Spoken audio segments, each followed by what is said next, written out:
Rescuers in Laos have found 5 villagers alive inside a flooded cave after they were trapped for a week following heavy rain and landslides. 2 other villagers who were with them are missing.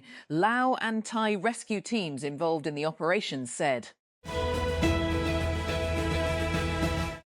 Ongoing conflict in the Democratic Republic of Congo is hampering the Ebola outbreak response. The head of the World Health Organization has warned. Dr. Tedros Adhanom Ghebreyesus said the east of the country was at the center of a catastrophic collision of disease and conflict, with the Ebola outbreak in Ituri province outpacing the response. Senegal coach Papi Thiaw cannot be accused of lacking ambition for the upcoming World Cup in North America. If, even for a second, I doubted that I could win the World Cup with Senegal, then I would step aside, he said after a match in March. A giant statue of football superstar Lionel Messi, erected in India to mark his visit last year, is swaying in the wind and will be removed. A lawmaker has said workers have scrambled up the 21-metre, 70 golden-coloured statue in the eastern city of Kolkata in West Bengal, throwing ropes around its shoulders to secure it. London, England, for record stall owner Johnny Skates. Leaving the European Union has made travelling to DJ in Europe harder as the tax implications of bringing his materials with him have tightened. If I want to DJ and if I take records, I have to declare that. In the past, you could just go, and there, Europe, it was nothing, the 66-year-old said. 5 of the 7 villagers trapped for a week in a flooded cave in Laos have been found alive. Rescuers said on Wednesday they were located by specialist cave divers and for now remain stuck in an underground cavern in the central Laotian province of Xaisomboon as rescuers continue to search for the 2 remaining people. A US military attack on what it called a drug trafficking boat in the Eastern Pacific has killed a person and left 2 others stranded at sea, officials said, in continuation of a pattern that has raised alarm among global rights organizations. 1 male narco-terrorist was killed during this action, and there were 2 survivors. US Southern Command wrote in a post to X on Tuesday. It added that it immediately notified the US Coast Guard to activate the search and rescue system for the survivors. Iranian and US forces have continued to exchange strikes despite an April ceasefire, fueling tensions across the Gulf and the Strait of Hormuz, while raising fears the fragile truce could unravel as mediation efforts continue in Doha. On Monday, the United States Central Command, CENTCOM, said it carried out new strikes on southern Iran, targeting missile sites and boats allegedly attempting to place naval mines. It said the attacks had been carried out in self-defense to protect US troops from threats posed by Iranian forces. Tyson Fury says he plans to return to the ring in Dublin on August 1 week after fellow former world heavyweight champion Anthony Joshua makes his comeback. The pair are heading for a long-awaited Battle of Britain, probably in November, although it appears that both boxers will first have a warm-up fight. Chief of Defence Forces and Chief of the Army Staff Field Marshal Asim Munir's Wednesday spent Eid al-Azha with frontline troops deployed in Balochistan's Job and said inhumane and brutal acts cannot weaken the resolve of the armed forces or the nation. According to the military's media wing, on Sunday, at least 14 Tetal and 14 people were killed. 20 others were injured after a blast caused by a vehicle-borne suicide bomb tore through a shuttle train in Quetta. New clothes for children, sacrificial sheep and Eid biscuits, the hallmarks of the Muslim holiday, are all either unaffordable or unavailable in Gaza, casting a shadow over what is usually a time of celebration and joy. I go to the market only to look around because I cannot afford to buy anything. Whenever I ask about prices, I return heartbroken, Nadia Abu Shamala, a Palestinian resident of Gaza, told AFP. Australia captain Mitchell Marsh has been ruled out of the one-day international series in Pakistan after picking up an ankle injury while playing in the Indian Premier League. Josh Inglis will take over as captain after Marsh sat out Lucknow Super Giants' final game on Saturday and flew back to Australia for treatment.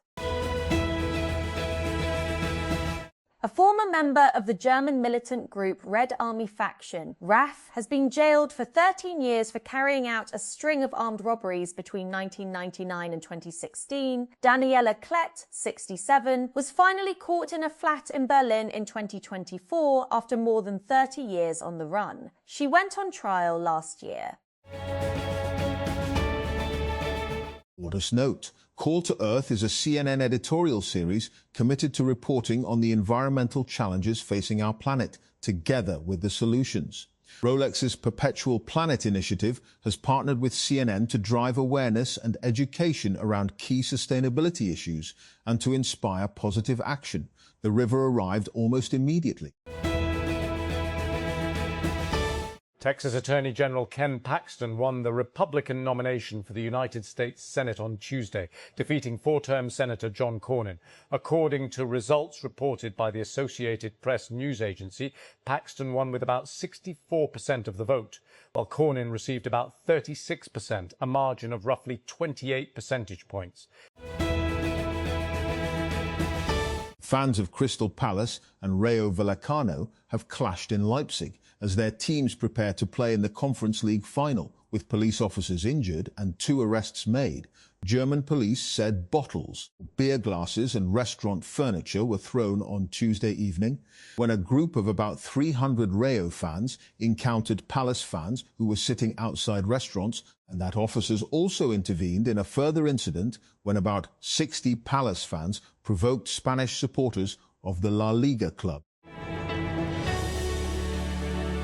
The mountainous, landlocked Central Asian nation of Kyrgyzstan has historically been one of the region's poorest economies, much of it reliant on remittances from migrant workers abroad.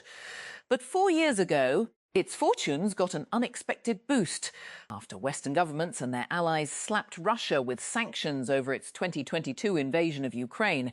Kyrgyzstan immediately emerged as a key hub for goods bypassing embargoes. From 2021 to 2022, the annual value of Kyrgyzstan's exports to Russia leaped from 393 meters to $1.07 BN, including products such as luxury cars and microchips.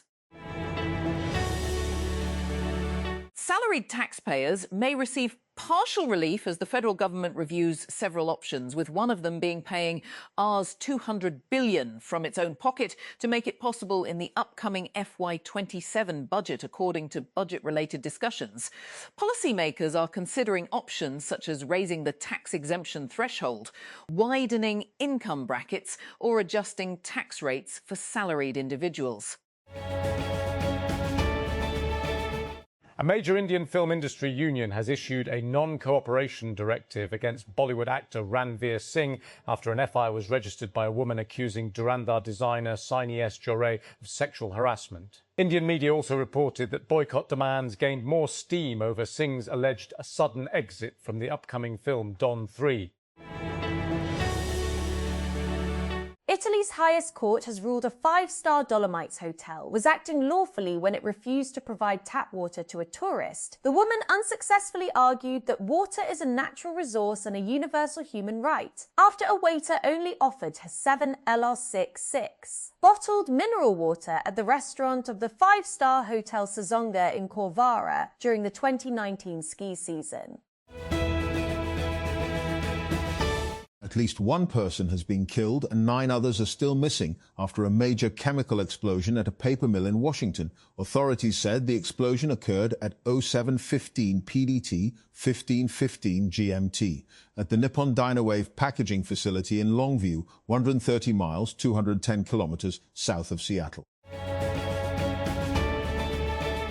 Green Bay Packers star running back Josh Jacobs was arrested on Tuesday on 5 charges, including 3 forms of domestic abuse, according to the Brown County Jail in Green Bay Police Department. Jacobs, 28, faces domestic abuse charges of battery, criminal damage to property and disorderly conduct, as well as intimidation as a victim and felony strangulation and suffocation. Argentina coach Lionel Scaloni said the initial news regarding superstar Lionel Messi's fitness is not that bad, and hopes further examinations will confirm that diagnosis. With the World Cup just 2 weeks away, Messi has been diagnosed with muscle fatigue in his left hamstring by his Major League Soccer MLS club Inter Miami after he made an abrupt exit from Miami's 6-4 victory over Philadelphia in the 73rd minute on Sunday. An Israeli air attack has killed 2 people and injured another in the town of Deir Amos in the Tyre district, Lebanese state media reported, as the Israeli military expanded its operations across the war-battered country. The army also carried out several air raids in the town of Braikar in the south, destroying 2 homes, the national news agency NNA reported, as millions of people observed the Muslim holiday of Eid al-Adha on Wednesday. Israel says it has killed Mohammed Odeh, the leader of Hamas's military wing in Gaza, in an airstrike in the northern part of the Strip. As a fragile ceasefire comes under growing strain, Israeli authorities said on Wednesday that Odeh was killed in an attack the previous day in Gaza City. Muslim faithful took part in the climactic ritual of the annual Hajj pilgrimage on Wednesday, symbolically stoning the devil near Makkah. From dawn, crowds of pilgrims gathered in the valley of Mina, southeast of the holy city of Makkah, to throw pebbles at concrete pillars symbolizing the devil. Britain and its allies risk losing a conflict in cyberspace against adversaries such as Russia unless citizens, corporations and governments treat cybersecurity with much greater urgency, a UK spy chief is warning. Anna Keast-Butler, director of the Communications Intelligence Agency GCHQ, will warn Wednesday that Moscow is relentlessly targeting critical infrastructure, democratic processes, supply chains and public trust in Britain and Europe. In a speech at a World War II code-breaking centre near London, she will accuse Russia of stealing technology and plotting sabotage and assassination attempts. Taipei, Taiwan. For Li, an engineer at Taiwanese computer giant ASUS, the AI boom sweeping Taiwan has made it an exciting time to work in tech. Taiwan is a semiconductor powerhouse, producing about 90% of the most advanced chips used to power leading AI models such as ChatGPT and Claude. Goma, Democratic Republic of the Congo, the Congolese authorities have suspended all flights to and from Bunia in the Eastern Democratic Republic of the Congo in an attempt to contain an Ebola outbreak. The decision was taken by the Ministry of Transport and Communications, which has banned all air traffic in and out of Bunia, the capital of Ituri province, where the virus continues to spread. WeRoad, the Milan-based group travel startup, has raised a $58 million Series C round led by Airbnb as it prepares for its first major expansion outside Europe. The funding brings the company's total capital raised to roughly $100 million and will finance WeRoad's push into the US, beginning with Austin. The new investment reflects a bet that the next generation of travel companies may look less like booking platforms and more like social platforms designed to facilitate real-world connections.